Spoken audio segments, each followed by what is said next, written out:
Hey, welcome to another edition of Kyle Meredith with. It's the interview series presented by WFPK at WFPK.org. Consequence and the Consequence Podcast Network. Thanks as always for making your way here, for checking out the episode. Hit that subscribe button so you can keep up with the entire series. In fact, you'll get 3 brand new interviews sent to you every single week. It's a new one every Monday, Wednesday, and Friday. Great way to keep up with your favorite artists and discover those new ones. You can get us any place you get podcasts, Spotify, Apple Podcasts. You can get us at NPR, WFPK.org. Consequence, or of course, right here on YouTube for the video versions. Anywhere you get your podcast from, subscribe to Kyle Meredith with. That's me, Kyle Meredith. Today, we're going to be talking about the Netflix movie Unfrosted with Spike Feresten. So Unfrosted, it's directed and co-written by Jerry Seinfeld and starring Jerry Seinfeld. Spike also co-wrote it with him amongst a few other people. And what a story here. I'm going to read the synopsis. Battle Creek, Michigan, 1963. Kellogg and Post, sworn cereal rivals, race to create a pastry that will change the face of breakfast forever. A wildly imaginative tale of ambition, betrayal, and menacing milkmen, sweetened with artificial ingredients. Unfrosted stars Jerry Seinfeld in his directorial debut. Features a supporting cast of comedy greats, including Melissa McCarthy, Jim Gaffigan, Hugh Grant, Amy Schumer, Max Greenfield, Christian Slater, Sarah Cooper, Bill Burr, and so many more. Spike and I are going to talk all about this film. In fact, we're going to talk about this style of comedy, which doesn't really exist in this. You don't see it very often anymore. You know, I'm going to reference movies like Airplane. I'm going to reference movies like Anchorman. So we're going to talk about the style of comedy. We're going to hear where this idea come from. If you remember, Seinfeld always had boxes of cereal, multiple boxes of cereals in his cabinet. So is there a connection with the Seinfeld days? Is there a connection with the style of writing? Spike also worked. He wrote some of Seinfeld's most famous episodes. Soup Nazi may be the most famous out of all of those. So we're going to hear about all that. We're going to hear about the magic of breakfast and why that nostalgia still exists. We'll hear about some of the cast and so much more. So let's jump into this. We're talking Unfrosted, out now on Netflix. It's Kyle Meredith with Spike Feresten. Hi, Kyle. Hi, Spike. Congrats on Unfrosted. This is the funniest movie that I've seen in a very, very long Oh, time. wow. Thank you so much. It might Yeah. be the only comedy movie made in the last 4 years.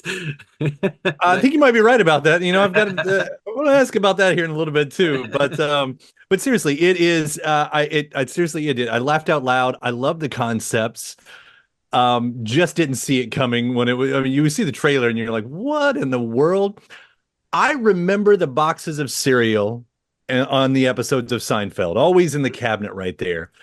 Where does this idea go back that far? Like, where did this idea come from? It comes from Jerry's fascination, and he and I remember this differently. He says, it was inspired by a joke in his stand-up routine, which is maybe true, but not from where I'm sitting. There was a moment where we were having coffee together, and I said, time machine, Jerry Seinfeld. Where does Jerry Seinfeld go? And he said, like, dumb question. 1963, the invention of the Pop-Tart. And I went, what? There's not the birth of the Marx Brothers or Abe Lincoln or dinosaurs. He goes, no. He goes, Battle Creek, Michigan was a company town, and they somehow took horse feed grains and made them fun for kids with characters. And then they invented the Pop-Tart. And he was being serious. I thought he was joking. He was very serious. His love of this moment in the early 60s and that and Battle Creek, Michigan and cereals. And he started talking about the real story a little bit about how Post had invented a Pop-Tart and Kellogg's had 6 months to catch up, and we were laughing about serious men in suits taking dumb stuff like this seriously. Like Kellogg's day getting ruined because some idiot at Post invents a toastable breakfast square. And it became this kind of writer's room, us hanging out riff joke where we just keep building on the riff. Okay, George Clooney's the guy from Kellogg's, and they're number one. And he decides to finally take a vacation because his wife is upset. And then he gets to Hawaii, and you're not gonna believe this Post just invented a toastable breakfast. Kids, get out of the pool! And it would make us laugh, and a year would go by. I mean, that really was the origin. It was a writer's room goofball cigar smoking joke that we would keep adding to. The pandemic hits, and we thought, let's try to make use of this spare time. It may never come again, and the world feels bleak and dark, and there's tragedy all around us. What better time to write a comedy? But And that's it. And you said it too. Like there aren't comedies like this anymore. I no, mean, it's not exactly as far absurd as like Airplane, but we're going in that we're direction. definitely going that direction. Yeah, there was a movie at the time, and I can't remember the name of it, and I'm sure it was a good movie, but it was just ill-timed, where a woman was living in a van and peeing in a glass. Do you remember that movie? I don't even remember the movie. It Woman in a was Van one of the Piano. wives of the Coen brothers there, the actress, and but it was well promoted and then really depressing on top of all of the depressions, and we were like, Hollywood is broken if this is what they think we need right now. We need something big, dumb, and funny. And who better to do it than the big, dumb group of us? That really was a conversation had. But what, it's the talent, I think, of writing, because why does it feel like to further what you're saying, why does it feel like this is a lost art?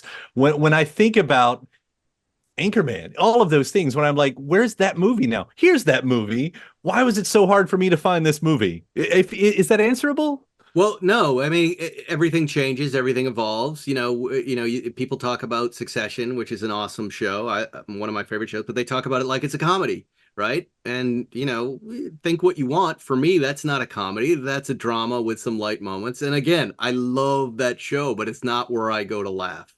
Right. I'll go to other places to laugh. And I can't speak to what people are, buying as far as studios, but Netflix has always been a very big friend to comedy. Their Netflix is a joke festival. There was, but when we started shooting the movie, there was this big party at Ted Sarando's house, and it was, you could tell a lot of money was spent on this party.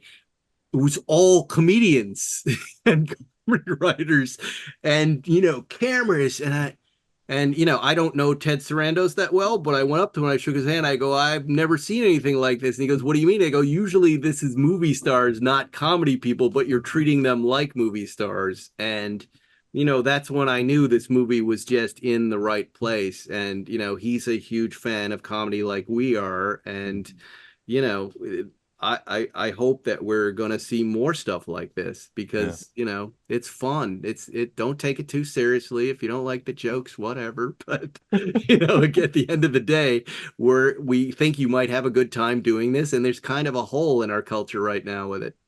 Right. Well, and even, you all, well, first off, tapping into the magic of breakfast and the nostalgia that we hold for it, Right. and but also the absurdity of breakfast. I mean, this is just sugar compacted with different flavors. We know that as adults, but that magic is there, and you all get to tap into that, which might be natural because we all grew up. You and I, we might have grew up in different decades, but it's still like that magic was there. The toys aren't there anymore, and that's a problem, I think. But Yeah, it's a big problem. yeah, maybe I would still buy. I don't know if I'd still buy cereal, but maybe I would if the toys were there.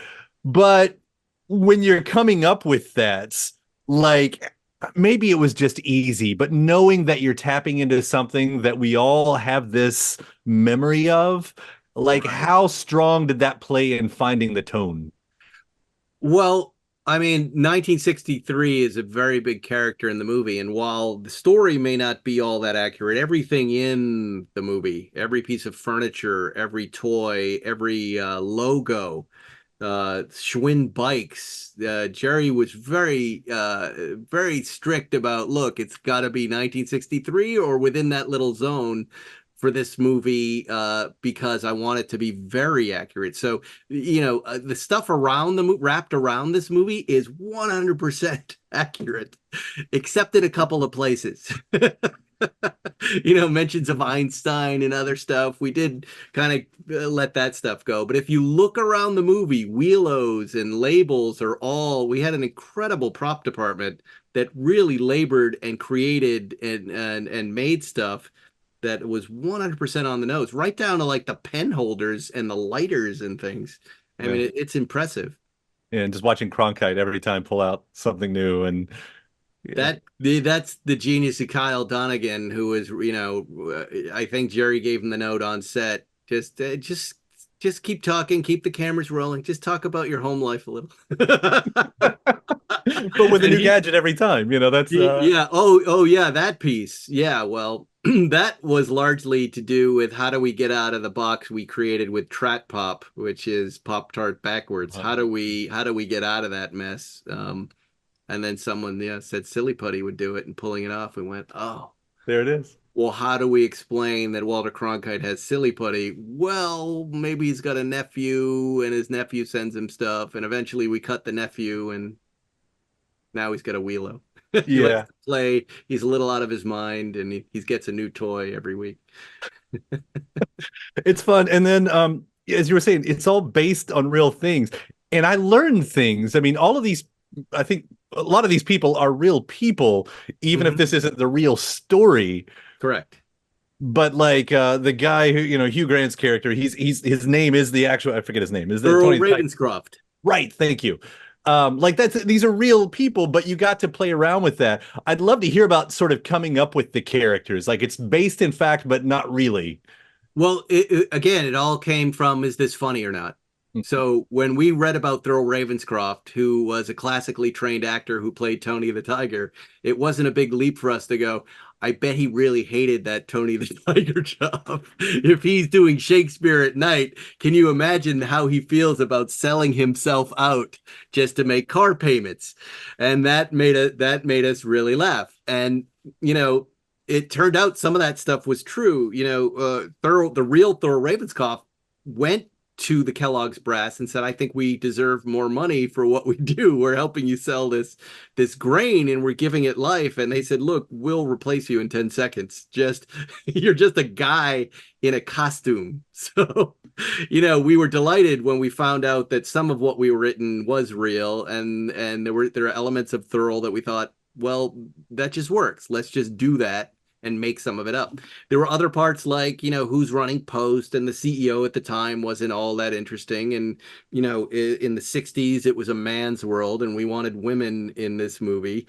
So we said, well, what about Marjorie Post? Very interesting character, a strong feminist. What about her in this world running that company, which I don't think she ever did, but let's put her there. Let's give her a male assistant that she abuses. Let's have some fun there. And so that's kind of how the thinking went. Again, was just like, what's going to be funniest for us? And again, I harken back to writing a Seinfeld episode. To me, it was the same. I mean, these were all the same problems we were solving back then that we were solving now. Yeah.